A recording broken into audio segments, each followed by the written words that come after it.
ನೋಡಿ, ಗಣೇಶ ವಿಸರ್ಜನೆ ಮಾಡೋ ಸಂದರ್ಭದಲ್ಲಿ ಕೆಲವೊಂದು ಕಡೆ ಇವತ್ತು ಕಲ್ಲು ತೂರಾಟ ಮಾಡಿರುವಂಥದ್ದು ಮತ್ತು ಗಲಾಟೆ ಆಗಿರೋದು ಭಾಳ ಈ ಸರಿ ಭಾಳ ಕಮ್ಮಿ ಆಗಿದೆ.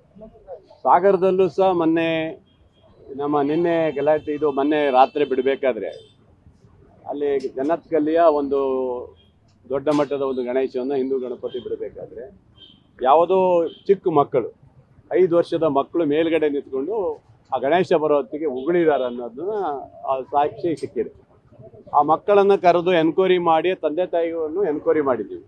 ನಮ್ಮಲ್ಲಿ ಏನೂ ಇಲ್ಲ, ಯಾವುದೇ ವ್ಯಕ್ತಿಯಾಗಲಿ, ಯಾವುದೇ ಹಿಂದೂ ಇರ್ಬೋದು, ಮುಸ್ಲಿಮ್ಸ್ ಇರ್ಬೋದು, ಯಾವುದೇ ಧರ್ಮದ ಬಗ್ಗೆ ಯಾರಾದರೂ ಅಪಪ್ರಚಾರ ಮಾಡಿದಾಗ ಅವ್ರು ಯಾರನ್ನೂ ಬಿಡಲಿಕ್ಕೆ ಸಾಧ್ಯ ಇಲ್ಲ. ಯಾಕಂದರೆ ಇದು 5 ವರ್ಷ. ಹಾಗಾಗಿ ಆ ಮಕ್ಕಳನ್ನು ಕರ್ಕೊಂಡು ಬಂದು ಅದನ್ನು ಇವತ್ತು SP ಅವರು ಮತ್ತು ನಮ್ಮ ಸಂಬಂಧಪಟ್ಟ ಇಲಾಖೆ ಎಲ್ಲರೂ ಅದು ಚರ್ಚೆ ಮಾಡಿ ಅವ್ರ ತಂದೆ ತಾಯಿಗರು ಕರೆಸಿದ್ದಾರೆ. FIR ಮಾಡಬೇಕನ್ನೋದು ಈಗ ಆಗಾಗಿದೆ. ಅವ್ರ ಮೇಲೆ ಮಾಡೋಕ್ಕಾಗೋದಲ್ಲ. ಇದು ಸಂಬಂಧಪಟ್ಟವ್ರು ಯಾರಿದ್ದಾರೆ ಅವ್ರನ್ನ ತನಿಖೆ ಮಾಡಬೇಕು. ಏನಾದ್ರು ಅವ್ರ ಮೇಲೆ ಯಾರು ಪ್ರಚೋದನೆ ಮಾಡಿಸಿದಾರೋ ಏನು ಮಾಡಿದಾರೋ ನೋಡಬೇಕಾಗಿದೆ. ಅದಕ್ಕೋಸ್ಕರ ಈಗಾಗಲೇ SP ಅವರು ಅದಕ್ಕೆ ತನಿಖೆ ಮಾಡ್ಲಿಕ್ಕೆ ಹಾಕಿದ್ದಾರೆ.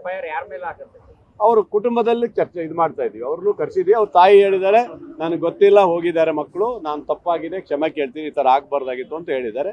ಮುಸ್ಲಿಂ ಬಾಂಧವರು ಸಹ ಅವ್ರು ಖಂಡನೆ ಮಾಡಿದ್ದಾರೆ, ಈ ಥರ ಯಾವುದು ಮಾಡ್ಲಿಕ್ಕೆ ಹೋಗಬೇಡಿ ಅಂತ ಹೇಳಿದ್ದಾರೆ. ಇರ್ಬೋದು, ಅದನ್ನೇ ನಾವೀಗ ತನಿಖೆ ಹಾಕಿದ್ದೀವಿ.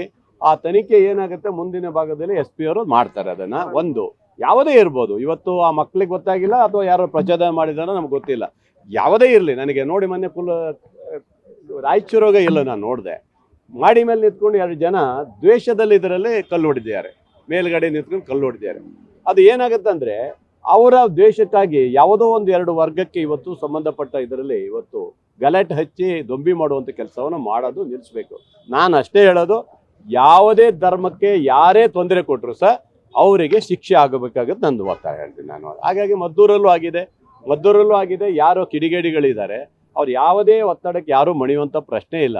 ಅದನ್ನು ಈಗಾಗಲೇ ಚಲುವರಾಯಸ್ವಾಮಿಯವರು ಹೇಳ್ದಂಗೆ ಇವತ್ತು ಅಲ್ಲಿ ಹಿಂದಿಂದ ಸ್ವಲ್ಪ ಯಾವಾಗ ಮಂಡ್ಯದಲ್ಲಿ ಸ್ವಲ್ಪ ಶುರುವಾಯಿತು, ಅಲ್ಲಿ ಏನು ಆಂಜನೇಯನ ಇದರಲ್ಲಿ ಧ್ವಜಸ್ತಂಭದಿಂದ ಅಲ್ಲಿಂದ ಶುರುವಾಗಿದೆ. ಅದರಿಂದ ಸ್ವಲ್ಪ ಗೊಂದಲಗಳು ಸೃಷ್ಟಿಯಾಗಿದೆ. ಇದಕ್ಕೆ ಕಡಿವಾಣ ಹಾಕಬೇಕು. ಯಾವುದೇ ಮುಂದೆ ಈ ಥರ ಘಟನೆಗಳು ಯಾವುದೇ ಸಮಾಜದಲ್ಲೂ ಆಗಬಾರ್ದು ನನ್ನ ಉದ್ದೇಶ ಇದೆ.